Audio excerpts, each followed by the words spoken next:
Did any of the families keep in touch is the question.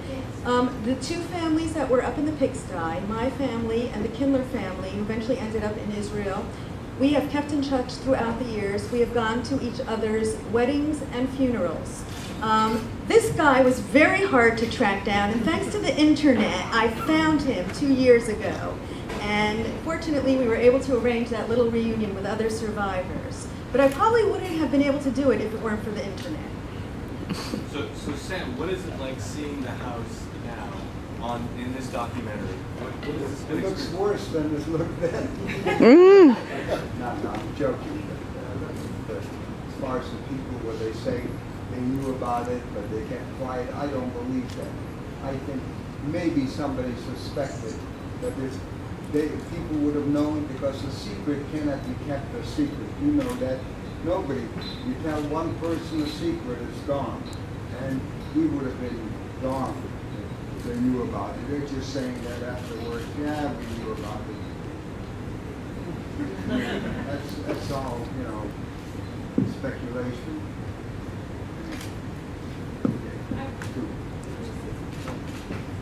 Go ahead.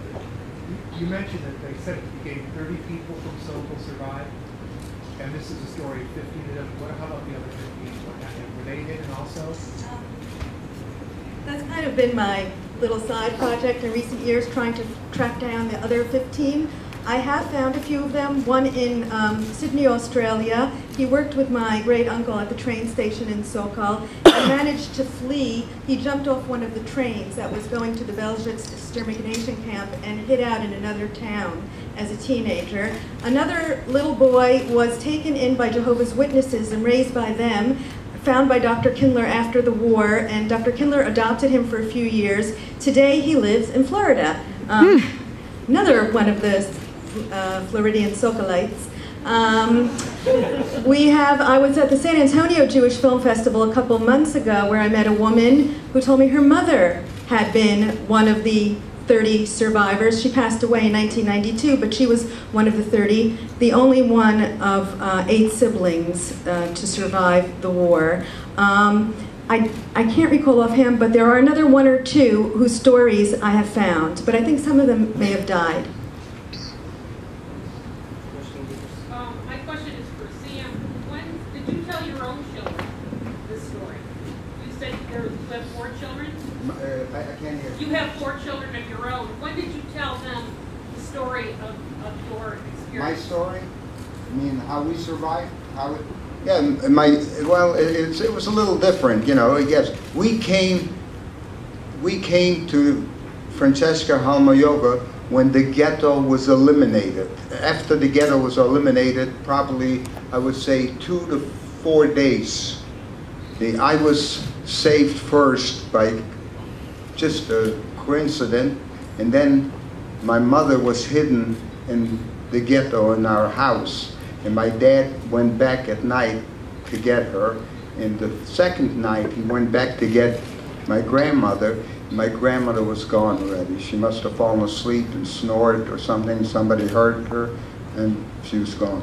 So my dad took my mother to Mrs. Halmayova in the evening, and I was taken by another person, by a Ukrainian. I was hidden where my dad worked for the Gestapo, a work camp. I just happened the night before the elimination of the ghetto, I asked my dad, came home, he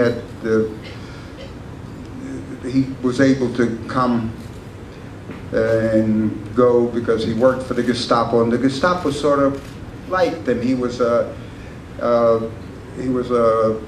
soldier type of person. He was in the military, in the Polish army, and they respected the way he carried himself and did good work.